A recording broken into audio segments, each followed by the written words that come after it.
ಎಲ್ರಿಗೂ ನಮಸ್ಕಾರ.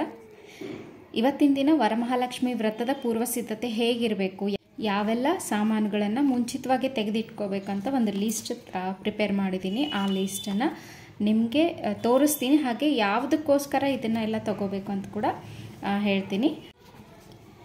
ಮುಖ್ಯವಾಗಿ ಬೇಕಾಗಿರೋದು ವರಮಹಾಲಕ್ಷ್ಮಿ ವ್ರತಕಥೆ ಪುಸ್ತಕ.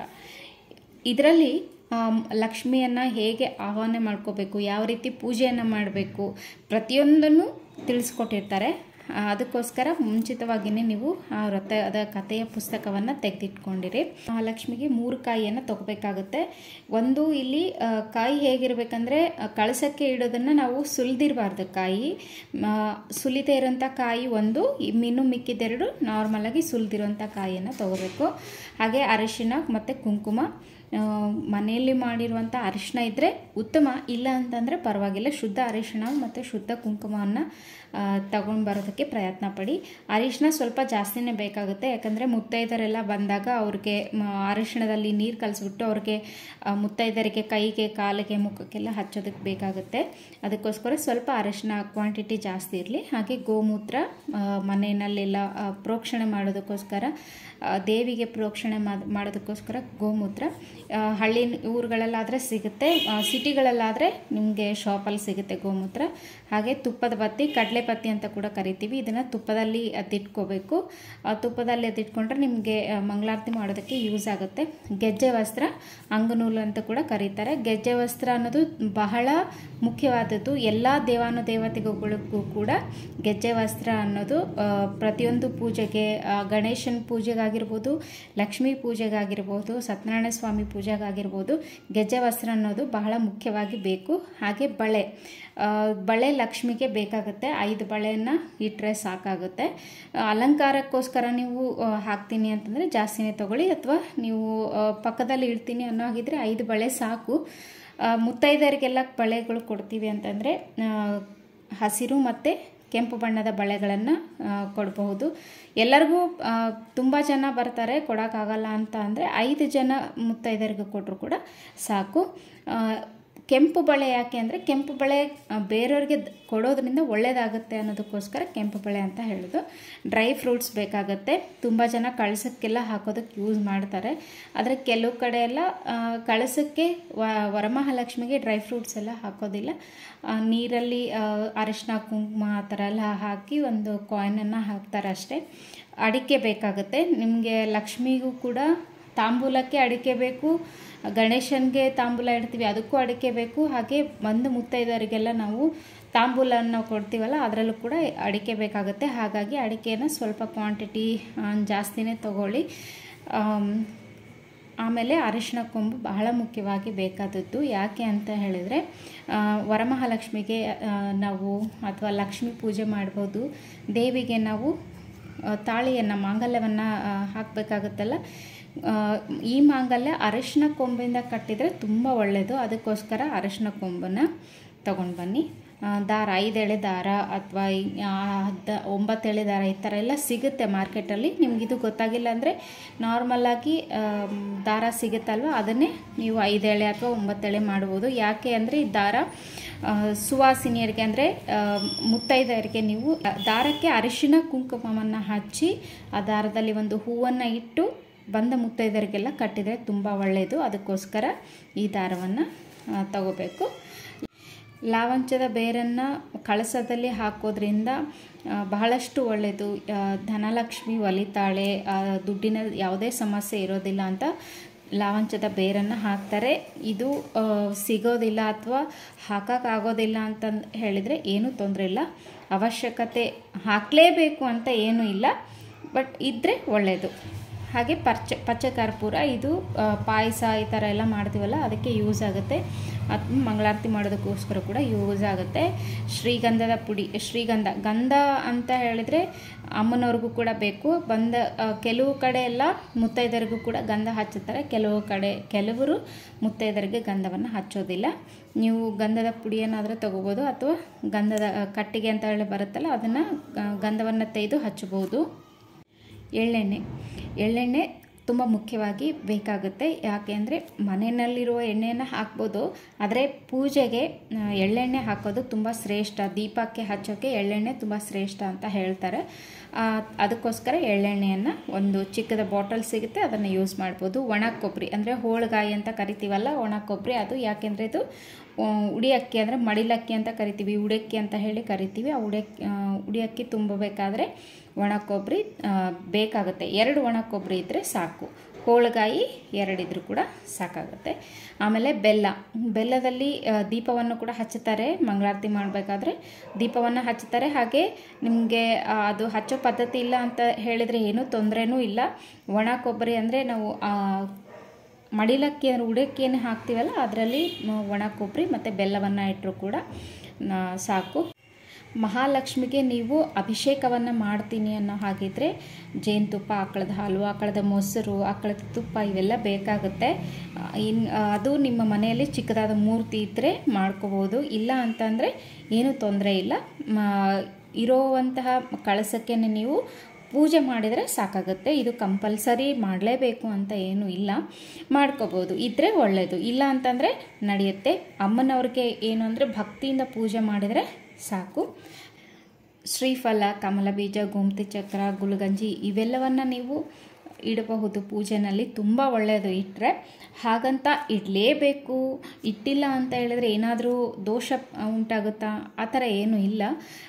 ನಾನು ಆಗಲೇ ಹೇಳಿದೆ, ಅಮ್ಮನವರಿಗೆ ಮನಸ್ಸಿನಿಂದ ಭಕ್ತಿಯಿಂದ ಪೂಜೆ ಮಾಡಬೇಕು.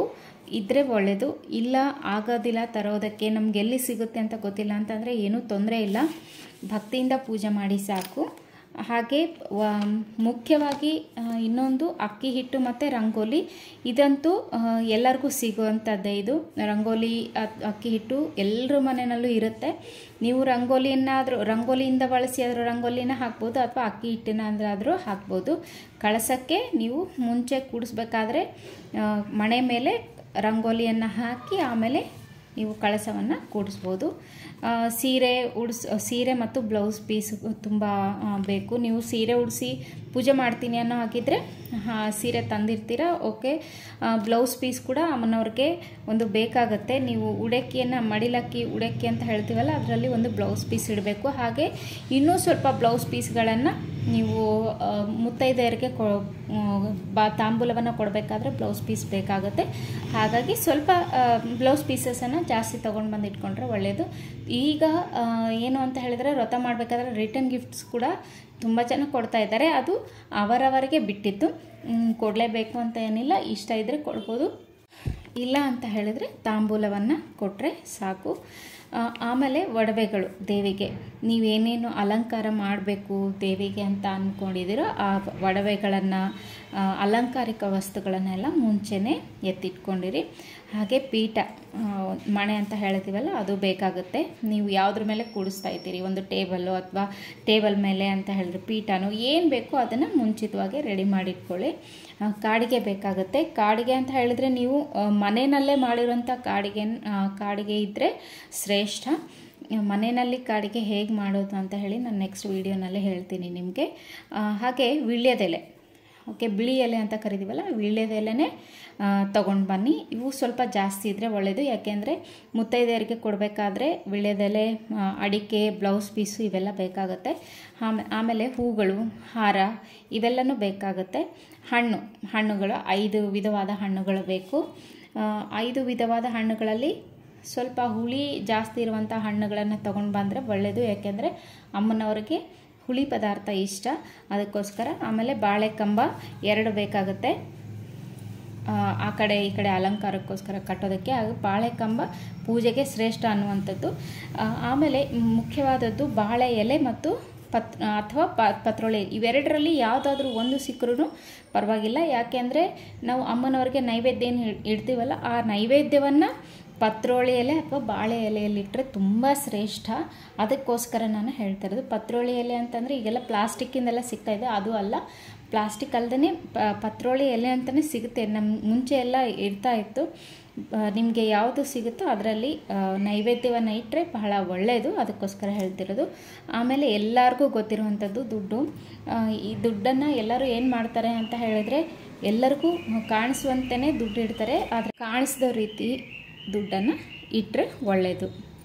ಆಮೇಲೆ ತಟ್ಟೆಗಳು ಬೇಕಾಗುತ್ತೆ. ತಟ್ಟೆಗಳು ಆ ಹಣ್ಣುಗಳನ್ನು ಇಡೋದಕ್ಕೋಸ್ಕರ ಅಥವಾ ಬೇರೆ ನೀವು ಯಾವುದಕ್ಕೋಸ್ಕರನಾದರೂ ಬೇಕಾಗೇ ಆಗಿರುತ್ತೆ.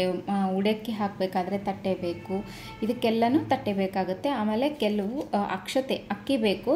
ಉಡಕ್ಕಿ ತುಂಬಬೇಕಂದ್ರೆ ಅಕ್ಕಿ ಕಂಪಲ್ಸರಿ ಬೇಕು. ಹಾಗೆ ಅಕ್ಷತೆ ಬೇಕು. ಅಕ್ಷತೆ ಅಂದರೆ ಇದರಲ್ಲಿ ಅಕ್ಷತೆಯಲ್ಲಿ ನೀವು ಸ್ವಲ್ಪ ಅರಿಶಿನ ಹಾಕಿ ಒಂದು ಸ್ವಲ್ಪ ತುಪ್ಪ ಅಥವಾ ಒಂದು ಸ್ವಲ್ಪ ನೀರನ್ನಾದರೂ ಕಲಿಸ್ಬೋದು. ಎಲ್ಲದಕ್ಕಿಂತ ಮುಖ್ಯವಾಗಿ ಬೇಕಾಗಿರೋದು ಗಣೇಶನ ಒಂದು ಚಿಕ್ಕದಾದ ಮೂರ್ತಿ. ಯಾಕೆಂದರೆ ನಾವು ಪ್ರಥಮ ಪೂಜಿಪ ಗಣೇಶ. ಅದಕ್ಕೋಸ್ಕರ ಅಮ್ಮನವ್ರಿಗೆ ಪೂಜೆ ಮಾಡೋದಕ್ಕಿಂತ ಮುಂಚೆ ನಾವು ಗಣೇಶನ ಪೂಜೆ ಮಾಡಲೇಬೇಕಾಗುತ್ತೆ. ಅದಕ್ಕೋಸ್ಕರ ಗಣೇಶನದ ಒಂದು ಮೂರ್ತಿ ಅಥವಾ ಗಣೇಶನ ಮೂರ್ತಿ ಇಲ್ಲಾಂದ್ರೂ ಪರವಾಗಿಲ್ಲ, ನೀವು ಅರಿಶಿಣದಿಂದ ಸುಮ್ಮನೆ ಒಂದು ಸರ್ಕಲ್ ಥರ ಮಾಡಿಕೊಂಡು ಅರಿಶಿಣದಿಂದ ಒಂದು ಗಣೇಶನ ಮೂರ್ತಿಯನ್ನು ಮಾಡಿಕೊಂಡು ನೀವು ಇಟ್ಕೋಬೋದು. ಗಣೇಶನಿಗೂ ಕೂಡ ತಾಂಬೂಲ ಬೇಕಾಗುತ್ತೆ. ತಾಂಬೂಲ ಅಂದರೆ ಅದು ಎಲೆ, ಅಡಿಕೆ, ಹಣ್ಣು ಮತ್ತು ಅದರಲ್ಲಿ ಒಂದು ಕಾಯಿನ್ ಹಾಕಿಡಿ ತಾಂಬೂಲ ಬೇಕಾಗುತ್ತೆ ಗಣೇಶನಿಗೂ ಕೂಡ ನೈವೇದ್ಯ ಸಪ್ರೇಟಾಗಿ ಇಡಬೇಕು. ಅಮ್ಮನವ್ರಿಗೂ ಕೂಡ ನೈವೇದ್ಯವನ್ನು ಸಪ್ರೇಟಾಗಿ ಇಡಬೇಕು. ಹಾಗೆ ಗಣೇಶನಿಗೂ ಕೂಡ ಒಂದು ಕಾಯಿಯನ್ನು ಒಡಿಬೇಕಾಗುತ್ತೆ. ಅದಾದಮೇಲೆ ಗಣೇಶನ ಆಹ್ವಾನ ಎಲ್ಲ ಆದಮೇಲೆ ಅಮ್ಮನವರ ಪೂಜೆಯನ್ನು ಮಾಡುವಂಥದ್ದು. ಮತ್ತು ಹೂಗಳು ಅಂತ ಹೇಳಿದೆ. ಹೂಗಳು ಅಂತ ಹೇಳಿದರೆ ಹಾರ ಇದಲ್ದೇ ಅಮ್ಮನವ್ರಿಗೆ ಬಿಡಿ ಹೂವು ಕೂಡ ತುಂಬ ಬೇಕಾಗುತ್ತೆ. ಯಾಕಂದರೆ ಪೂಜೆ ಸಮಯದಲ್ಲಿ ಬಿಡಿ ಹೂವನ್ನು ನಾವು ತುಂಬ ಬಳಸ್ತೀವಿ. ಅದಕ್ಕೋಸ್ಕರ ಬಿಡಿ ಹೂವನ್ನು ತಂದಿಟ್ಕೊಳ್ಳಿ. ಒಂದು ಸಾರಿ ವರಮಹಾಲಕ್ಷ್ಮಿ ಪುಸ್ತಕವನ್ನೇನು ತೊಗೊಂಡು ಬರ್ತೀರಲ್ಲ, ತೊಗೊಂಡು ಬಂದಾದಮೇಲೆ ಒಂದು ಸಾರಿ ಸಂಪೂರ್ಣವಾಗಿ ಆ ಬುಕ್ಕನ್ನು ಓದಿ. ಅಂದರೆ ನಿಮಗೆ ಯಾವ ರೀತಿ ಪೂಜೆ ಮಾಡಬೇಕು ಅಂತ ಹೇಳಿ ನಿಮಗೆ ಗೊತ್ತಾಗುತ್ತೆ. ಮುಂಚೆನೇ ಗೊತ್ತಾಗೋದ್ರಿಂದ ಪೂಜೆ ಸಮಯದಲ್ಲಿ ಜಾಸ್ತಿ ಟೆನ್ಷನ್ ಅಂತೂ ಆಗೋದಿಲ್ಲ. ಅದಕ್ಕೋಸ್ಕರ ಮುಂಚೆನೇ ಸ್ವಲ್ಪ ಓದಿಟ್ಕೊಂಡ್ರೆ ಒಳ್ಳೆಯದು. ಆಮೇಲೆ ಅಮ್ಮನವರಿಗೆ ಕಳಸ ಬೇಕಾಗುತ್ತೆ. ಅಂದರೆ ಆರತಿ ತಟ್ಟೆ ಅಂತ ಕರಿತೀವಲ್ಲ, ಆರತಿ ತಟ್ಟೆ, ಅದಕ್ಕೆ ಕಳಸ ಅಂತ ಕೂಡ ಕರಿತೀವಿ. ಆರತಿ ತಟ್ಟೆ ಬೇಕು. ನೋಡಿದ್ರಲ್ಲ ವೀಕ್ಷಕರೇ, ಇಷ್ಟು ವರಮಹಾಲಕ್ಷ್ಮಿ ವ್ರತದ ಪೂರ್ವ ಸಿದ್ಧತೆ ಹೇಗಿರಬೇಕು ಅಂತ ಎಲ್ಲ ತಿಳಿಸ್ಕೊಟ್ಟಿದ್ದೀನಿ. ಇದರಲ್ಲಿ ಏನಾದರೂ ತಪ್ಪುಗಳಿದ್ರೆ ಕ್ಷಮಿಸಿ. ಹಾಗೆ ನನ್ನ ಚಾನಲ್ಗೆ ಇನ್ನೂ ಸಬ್ಸ್ಕ್ರೈಬ್ ಮಾಡ್ಕೊಂಡಿಲ್ಲ ಅಂತಂದರೆ ದಯವಿಟ್ಟು ಸಬ್ಸ್ಕ್ರೈಬ್ ಮಾಡ್ಕೊಳ್ಳಿ. ತುಂಬ ಜನ ಸಬ್ಸ್ಕ್ರೈಬ್ ಮಾಡ್ಕೊಳ್ದೇ ನೋಡಿ ಹೋಗ್ತಾ ಇದ್ದೀರಾ. ಒಂದು ಸಬ್ಸ್ಕ್ರೈಬ್ ಮಾಡಿ, ಒಂದು ಲೈಕ್ ಮಾಡಿ, ಶೇರ್ ಮಾಡಿ ಮತ್ತು ಕಮೆಂಟ್ ಮಾಡೋದನ್ನು ಮಾತ್ರ ಮರಿಬೇಡಿ.